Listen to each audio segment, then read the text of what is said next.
Welcome to the Cosmos in You podcast, where we interview scientists, philosophers, and leading thinkers to discuss the nature of our reality and the impact it has on our daily lives.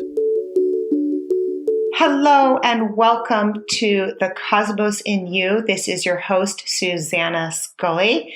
You are currently listening to Season 3 of the podcast, where we interview guests who help us to lead a more inspired, connected, and guided life. And today we bring you Kay Taylor, who is an intuitive astrologer who a friend had recommended to me about 6 months ago. And I had booked a reading with her myself.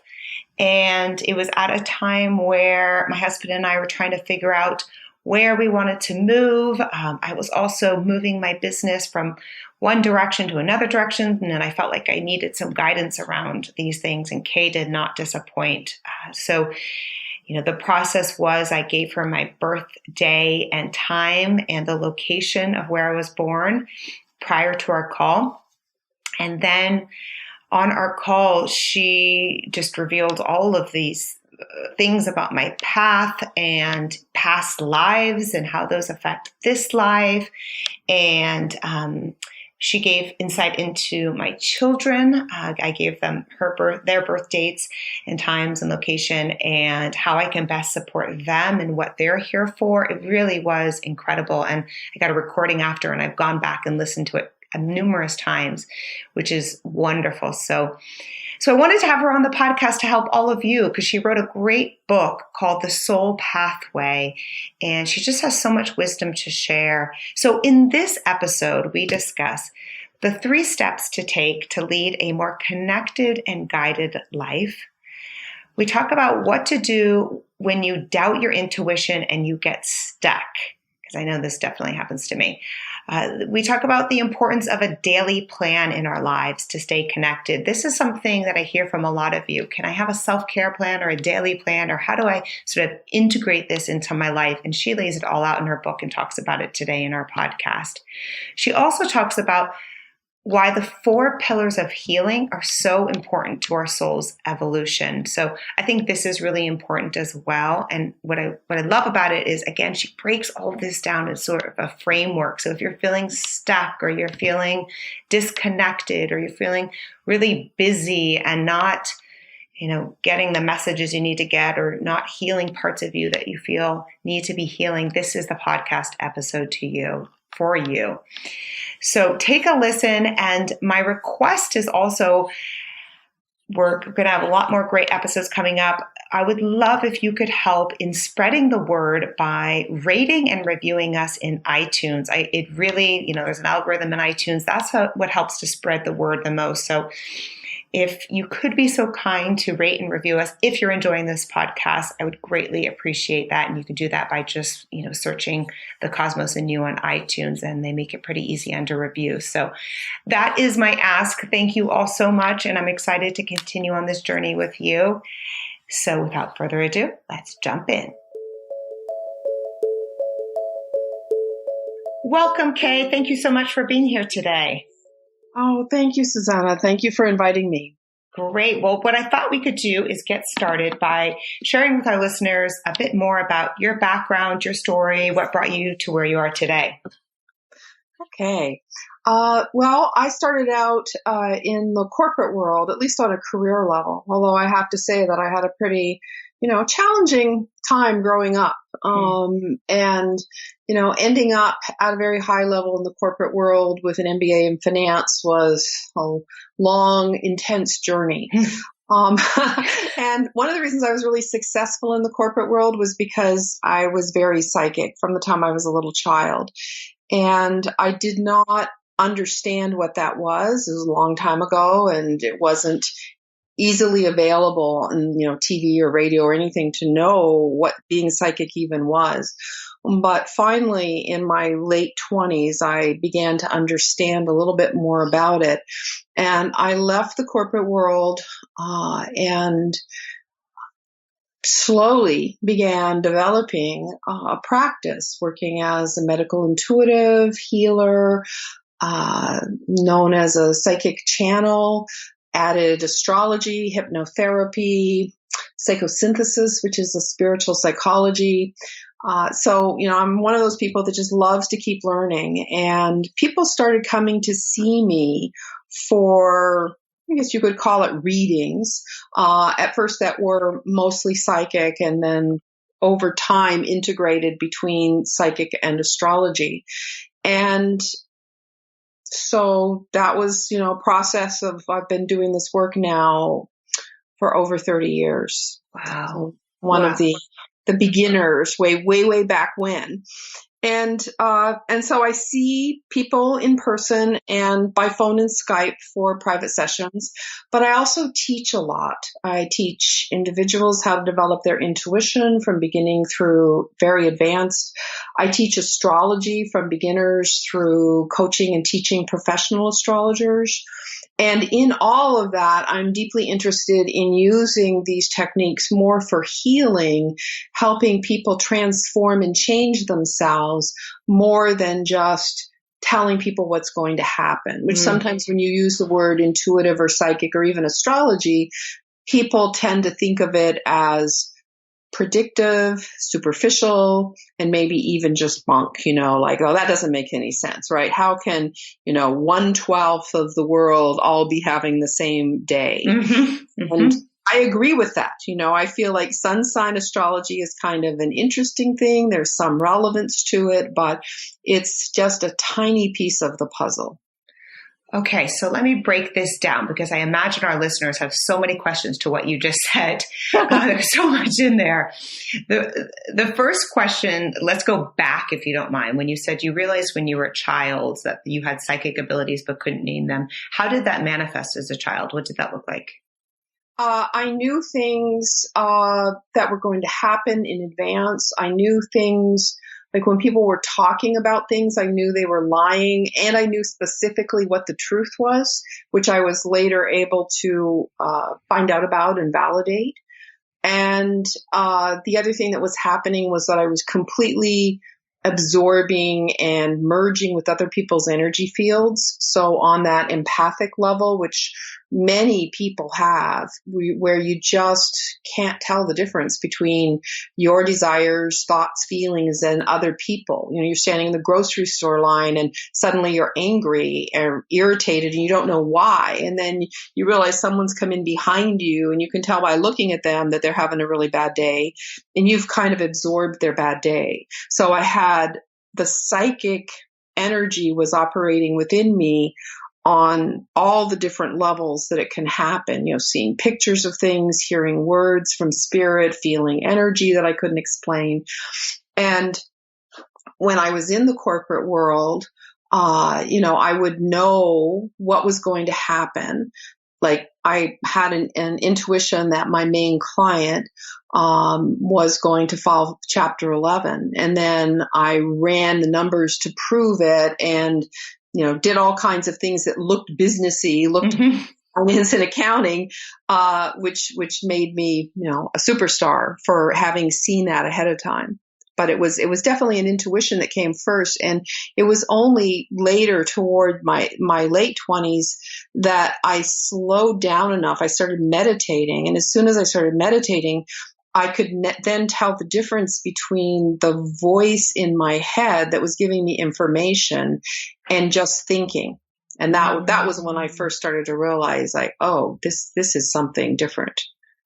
That's really interesting because I imagine, I know this to be true for me, and I imagine this is true for our listeners as well. That key point that you just said, when you slowed down and started meditating, that is when you were able to sort of separate. Can you talk to us a bit about first of all, is that important for each of us or just for someone with gifts such as yours? And if it is important for each of us, why? Can you tell us a little bit more? Mm-hmm. Well, first of all, I would say it's important for everybody because one of the things I say is that we are all psychic, or if we don't like that word, it sounds too scary and too intense. We're all intuitive, and most people can easily admit that. We all have the energy centers called chakras, inside our energy system that that we connect with people and we transmit information, and we're always perceiving things that are not typical consciousness, right? Extrasensory perception. We meet someone and we're uncomfortable with them or don't like them and we don't know why. We then turn around, we meet somebody else and we feel like we've known them forever. So everybody is operating on this intuitive level all the time, but it operates a little bit like an email inbox where there's messages coming in all the time. And if you're very busy and frantic and your mind is overactive and you're thinking, you don't get a chance to actually read the emails. So the intuitive messages are kind of piling up in there. And one of the things that happens is when you clear yourself out by slowing down, meditating, yoga, tai chi, walking in the woods, anything that helps you get out of the thinking mode, the intuitive messages then start to come in real time. So that, and that's what makes it less confusing, because when you are busy and the mind is active, you can't tell the difference between the intuitive messages coming and your fear thoughts and your anxiety. And it just becomes one great big mess. It's very hard to figure it out. It makes absolute perfect sense. And I imagine everybody listening has had that moment where, sort of the difference between when you are having a really busy week and then you take a moment to go for a walk in the woods, right? And the messaging that comes through is so incredible. I know that's true for me. I mean, so I imagine that's true for everybody. It is. And this is what people tell me when I'm teaching intuitive skills, is that almost everybody has these moments where they know things, like a thought comes into their mind, a feeling, they have a dream that is precognitive and tells them something's going to happen. And they have these things from time to time, often starting from childhood, because children are often particularly open. And they experience this occasionally, but the thing that they want in studying with me is they want to be able to get the information when they want it and not just have it be this sporadic thing that happens. And they also want to learn how to trust it, because even when we get a very good message, a lot of times the mind then goes into overdrive and tries to analyze it and think about it, tell us it couldn't possibly be true. So that's a very common experience. And what do you encourage your students or your clients to do when that does happen? So again, let's use an example. You're busy, then you stop, you go for a long walk in the woods, you get this inspiration, this intuitive hit, you're really charged up, then life happens, right? And then the voices start talking and sure enough, you lose your courage or whatever it may be. What do you tell your students and clients in that case? Well, first of all, I suggest that people write down what they get when they get that kind of intuition or they have a particularly strong dream, so that they can come back to it afterwards, because the validation, 6 months later, something happens. You think, oh yeah, when I was on that walk, I knew that was going to happen. And so that really helps. But also giving yourself the regular downtime, a little bit slower life, even 5 or 10 minutes of meditation every day, just sitting. And it doesn't have to be cross-legged on the floor if that's uncomfortable. It can be sitting on a chair, whatever works, but it's about breathing and being more or less empty, not paying so much attention to the thoughts, not shutting them down and resisting them in a hard way, but not following them, what we call sort of creating a story from the thought line where we embellish it. So just with the breath. And the more we do that, the more comfortable we become in being in life without a lot of thought. And then we start getting more of these intuitive thoughts that can really help guide our life in a clear, healthy way. And do you believe that, have you learned in your work that we are all being guided in a certain way? Do you mind talking about, this is a good segue into your book, which is called The Soul Pathway, which is wonderful. And you give so much great information and prompts, and it's great. So I'm assuming by the title alone, we could assume there is a soul path for each of us. But do you mind telling us a bit more about that? Yes. Well, definitely there's a soul path for each one of us. And we are guided, in my mind, we are guided by our high self, which is the part of us that is connected to the higher aspects of the cosmos, is very much about love and light. And we also have spirit guides, they can be angels, they can be beings that are going to be our children before we have children. They can be people we've known and loved who have gone over to the other side. They can be very highly advanced beings that are here to help us with our journey and our work. I would say if you're an engineer, there's a good chance you've got an engineer or two who are helping you. Even Einstein, was very clear that his information, what he was getting, was coming to him in an intuitive way. The magic and the creativity and the genius, that it's all intuitive process, the way people get those kind of insights that solve problems in that way. So yes, so we all have a path. We're all here for a particular reason, incarnated in physical reality on this earth plane. And our path is multidimensional. Sometimes people think of path and they think, well, that must mean a career, or it must mean I have to save the world in some way. But there's actually a lot of different paths or goals that we each have, including at the highest, most spiritual level of path. We are perfect as we are, and honestly, we don't have to do anything. We can just remembering who we are, remembering the perfection and the heart and the love and the power that sits behind the personality structure and all the busyness of the ego mind. Just that is a fabulous accomplishment for any soul who's in the physical. But it can be simple things. We can be working with certain emotions that we're subject to. That can be a smaller goal where we're trying to heal our tendency to be impatient or angry. It can definitely be work. It can be the goal of bringing in children. It can be the goal of being, in a family situation where we have a number of people we're taking care of. Certainly it can be taking care of animals or other philanthropic things that we do.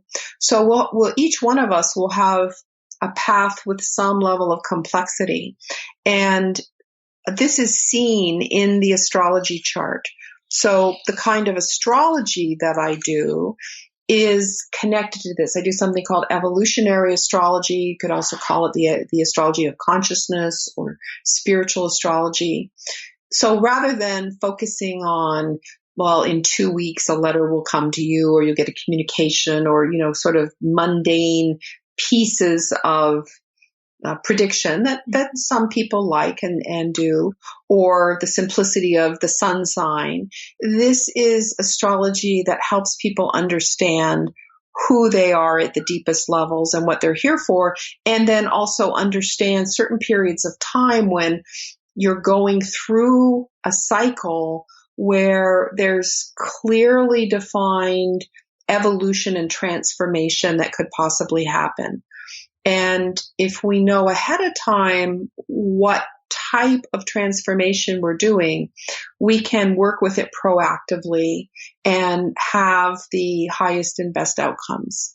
Whereas what will happen sometimes is if we are, again, busy and we're not paying attention to our life and we're not heeding the signals, where we're getting this message like, I don't like my job. I want to leave my job, but I can't leave my job. I feel like I'm stuck. That kind of inner dilemma where we know we should do something, but we're afraid or blocked to do it.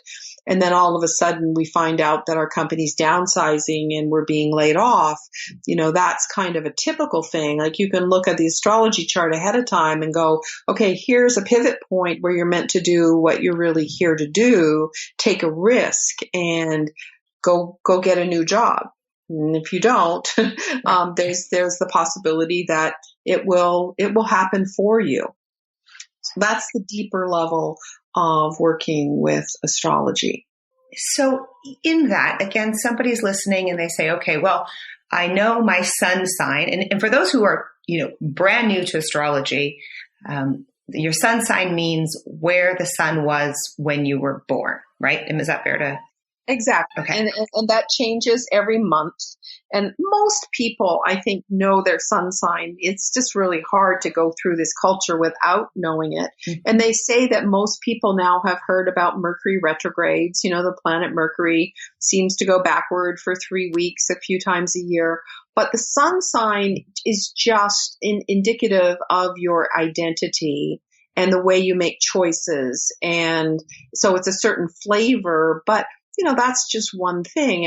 And the sun sign doesn't operate by itself. It's connected to other planets. So it's a very complex structure overall if you're looking at a whole chart that's quite nuanced and quite unique for each person.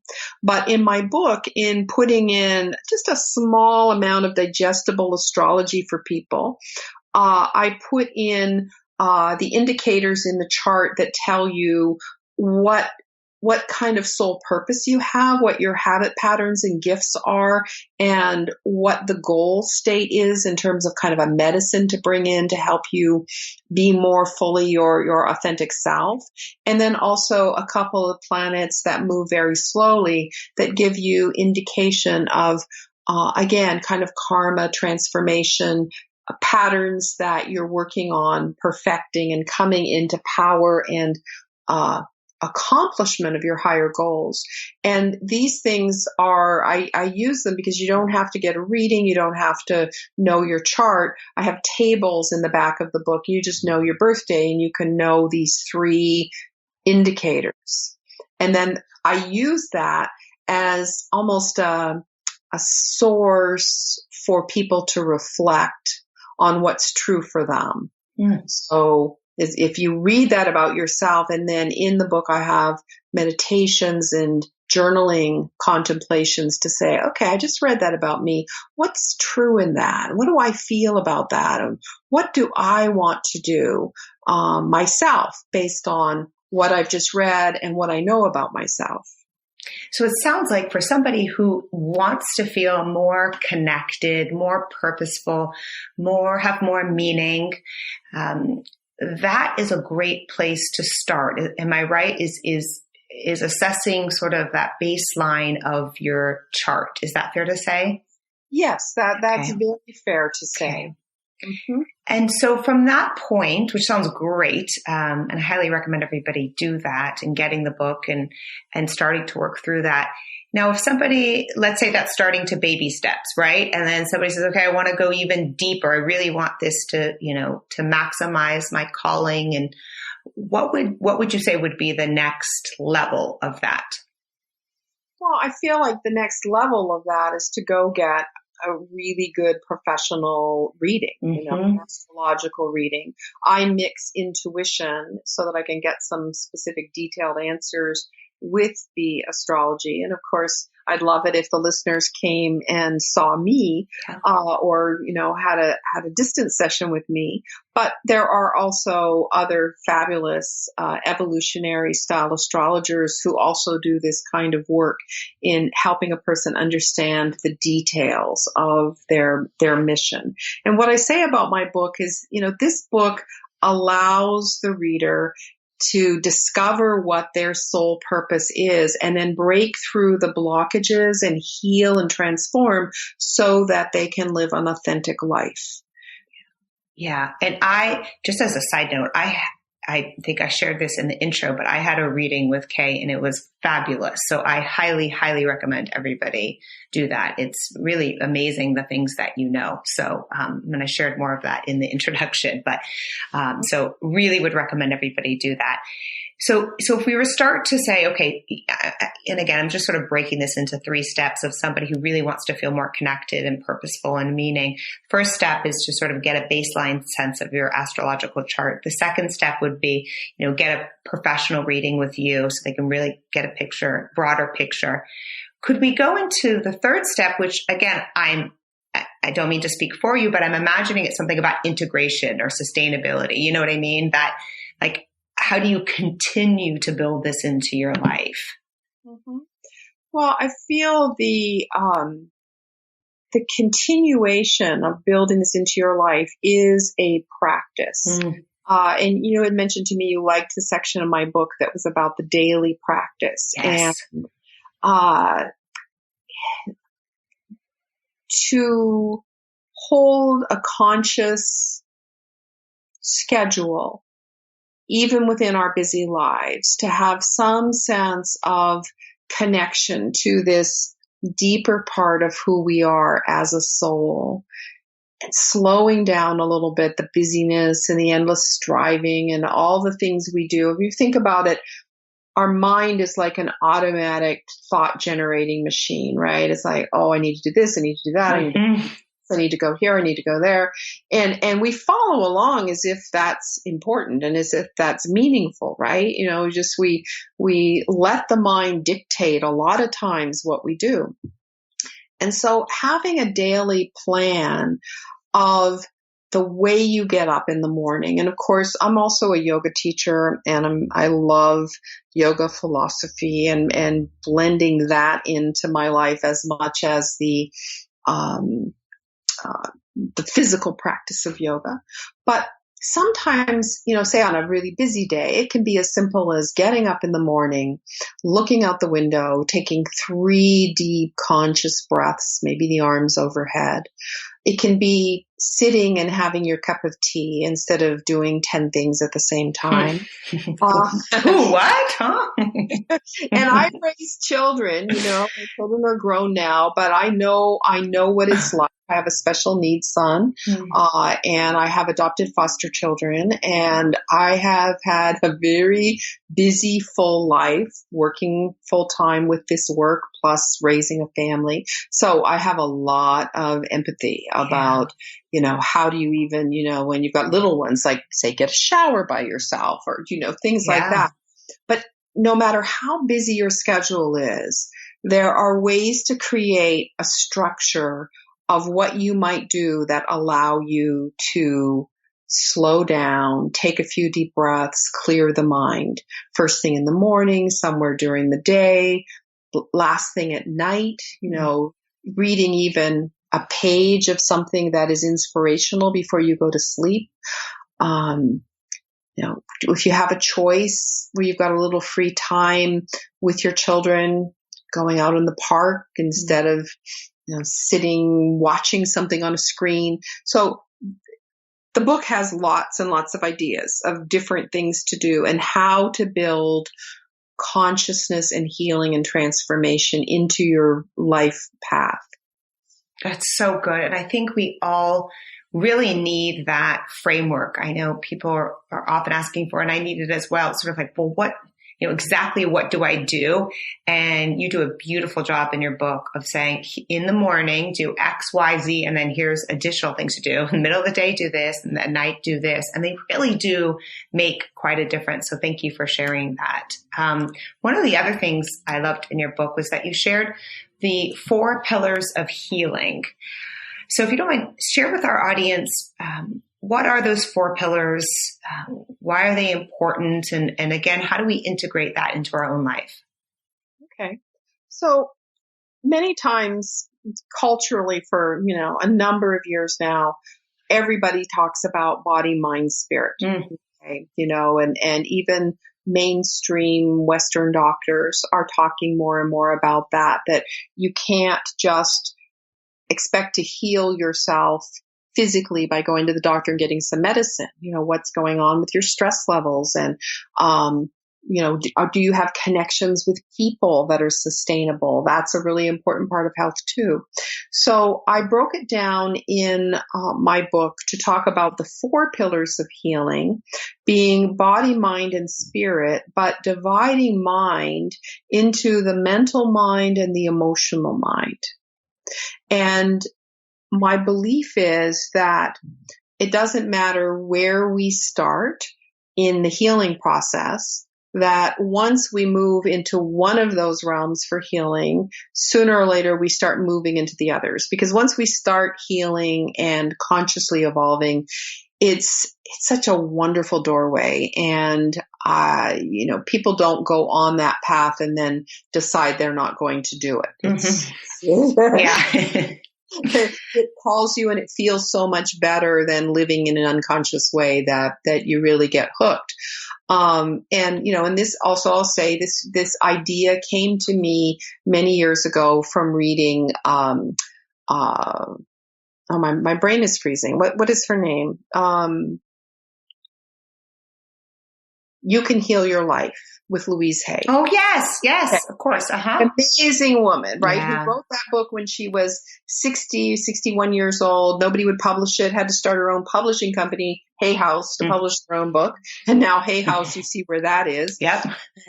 But she said that, and that inspired me around the time that I was starting my practice working with people. And I saw it over and over again. Like somebody would have a car accident and then that would lead them to some holistic healing. And then from there, they would, go more into something emotional and on and on. So spiritual healing is connecting to who you are on a soul level and having whatever belief system feels right to you, to feel that life is more than just the day-to-day working and going home. So finding something that inspires you spiritually. For some people, it's their religion. Others, it's meditation. Others, it's a walk in the forest. So each person needs to understand what inspires them spiritually and have that be part of their life. Then we have the mental mind, which is all about like the thoughts we have. And it's basically considered sort of true in both the metaphysical world and now more and more in the medical world, that the way we think is creating our reality. If you are a negative person with a lot of negative thoughts, you'll tend to have more negative experiences. I mentioned some interesting examples of that in research in my book. And so getting connected to our thought process is very important, and starting to change the way we think about things so that it changes our experience. So that comes under the category of positive affirmations, positive thinking. And yet one of the things I'm very clear about from working with people so long on this is that that's not all there is. Because if you keep saying a repetitive positive phrase over and over again, and you have parts of yourself that don't believe it, that are hurting, and you have emotions that you haven't processed, that emotional energy will sabotage the positive thinking. And I think this is something that is nuanced and many people don't know about or leave out of the whole equation. So then that takes us to the emotional pillar of healing, which is feeling our feelings. And because of the psychosynthesis work I do, I help people process emotional energy in a sort of a guided, intuitive process that brings emotions up from the subconscious and shifts and changes them. I also, of course, recommend that, people go to therapy or body work that's emotionally centered. There's lots of ways to do emotional healing work, but I include many guided meditations for emotional healing in the book. And there's a companion website for my book that you can go to that has downloads of the meditations so that you can be listening and following along. And then finally, there's the physical aspect of healing, which is what's going on in your physical body, taking really good care of the body as a temple for the soul. But also under physical, I include action, because you can do positive affirmations and you can heal emotionally. You can have a spiritual overview, but the universe also likes action. It likes us to show up and be aligned in the way that we act with what our intention and our higher path is. So that's the physical side. So each person will have more of an attunement to one or more of those pillars of healing. And by reviewing them and reviewing your life path and your mission and what you feel excited about doing in your life at this point, and then looking at it through that lens of those 4 areas of life, you get clear about where you are doing well and where you maybe need to focus a little more attention. This is so great, Kay, because you've laid out for us so many clear processes, sort of here's what to do. So if somebody is feeling, out of alignment or off, this 4 pillars of healing is a great place. I mean, even if you just write down the 4, I imagine intuitively, if you, sit and look at the paper, you'll know where your energy goes to start first, right? Mm-hmm. And so I think that's really great, because I imagine, a lot of our listeners can get overwhelmed by all of this. Where do I even begin? I know things aren't right, or I know things could be different, but I don't even know where to begin. So I think this is a great place to start as well. Right. Now, if people would like to book a reading with you, work closely with you, learn from you, I know that you teach workshops and other things, where can they find out more? The best place to find out is my website, which is my name, kaytaylor.com, KAYTAYLOR, kaytaylor.com. And I am going to be starting a new intuitive development training group in about a month to help people get connected to their intuition. Probably start with about 6 weeks that will be in person here in the Bay Area and also by webinar. And my book, Soul Pathway, which is 3 separate words, is available on my website, but also available on Amazon, including the Kindle edition. So it's easy to get to. And when your listeners go to the website, there's lots of information about what the sessions are like and how to book them. There's online booking that makes it simple. That's great. And the other great thing is when you do a reading with you, you send a recording of it, which is so great, right? Because then you go back and you get to listen. I've gone back and listened to it. And it's like, oh, wow. I did, at that point I didn't understand. And now this is happening. And, that's a really wonderful part of it as well. So, well, thank you, Kay, so much for being with us here today. I so appreciate your wisdom and everything you are putting out into the world and guiding all of us on our soul pathway. So thank you for your time and for your continued great work. All right. Thanks so much for having me. Thanks. I hope you all enjoyed that episode as much as I did and would love to continue the conversation. So please feel free to reach out on our Facebook page, which is Susanna Scully, SUZANNAHSCULLY. You can find us at the same Twitter handle, Susanna Scully, and also over at Instagram.